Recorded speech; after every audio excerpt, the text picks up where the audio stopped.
ఏం చేస్తుంది ఏం చేస్తుంది సార్ ఆడు తలిగిండు మాకు శనేష్ పడాడు ఎవరు రేవంత్ రెడ్డి గారు తలిగిండు వీడు ఎమ్మెల్యే గారు బొంతలు కాపుకొని ఆడమనుకున్నా పోతే కూడా ఇంట్లో లేడానికి వచ్చాడు పోలీసు వాళ్ళని పెట్టుకున్నాడు మమ్మల్ని ధైర్యంగా అడుగుతామా అంటే కొట్టేటట్టున్నది కొట్టి చంపేటట్టున్నది మాకు భూములు అవుతున్నది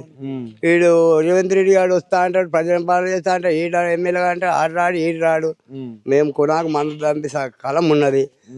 మరి ఏం చేస్తాం పరిస్థితి ఇట్లున్నది సార్ నేను 2 బోర్లు వేసుకున్నా నీళ్లు చుట్టుంటే పైప్ లైన్ కలిపిన ట్రాన్స్ఫారం తీసుకున్నా భూమిని అంతా మంచిగా చేసుకున్నావు గుంతలు గోడకలు ఉంటే జేసీబీలు పెట్టి సాగు చేసిన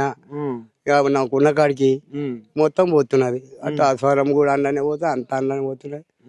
ఇక నా 60-70 వేలు పెట్టుకొని ట్రాన్స్ఫారం తెలుసుకున్నా ఆ ట్రాన్స్ఫారం నుంచి కూడా 10 మంది బతుకుతారు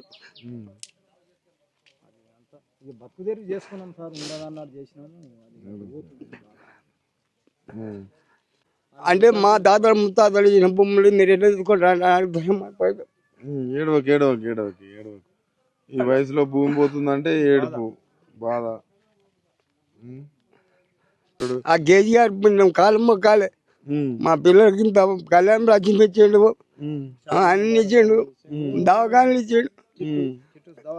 ఇప్పుడు దవాఖానకు దిక్కు లేదు మాకు రూపాయి ఆ రూపాయి ఇస్తావు ఆ రూపాయి తింటాం మా వాళ్ళు మంది అయితే అయిపోవాలి బతికేది అయితే అప్పుడు కానీ ఇప్పుడు మేము 2 ఏళ్ళ అర్థం దాకా మేము ఏమంటలేదు అప్పటికి మాత్రం ఇబ్బంది అయిపోతాయో ఉంటాయో కానీ ఆ 2 ఏళ్ళ తర్వాత వచ్చినాక ఆయనకి అధ్యయం అయితే తెలుస్తుంది భయం అవుతుంది రోజు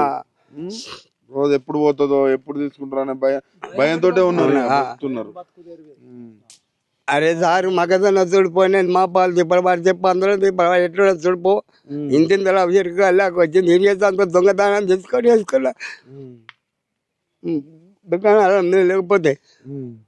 చేసే పరిస్థితి లేదు ఆయన చేత చిక్కినాం అవి జిమ్మ అంతా ఆయన చేత చిక్కింది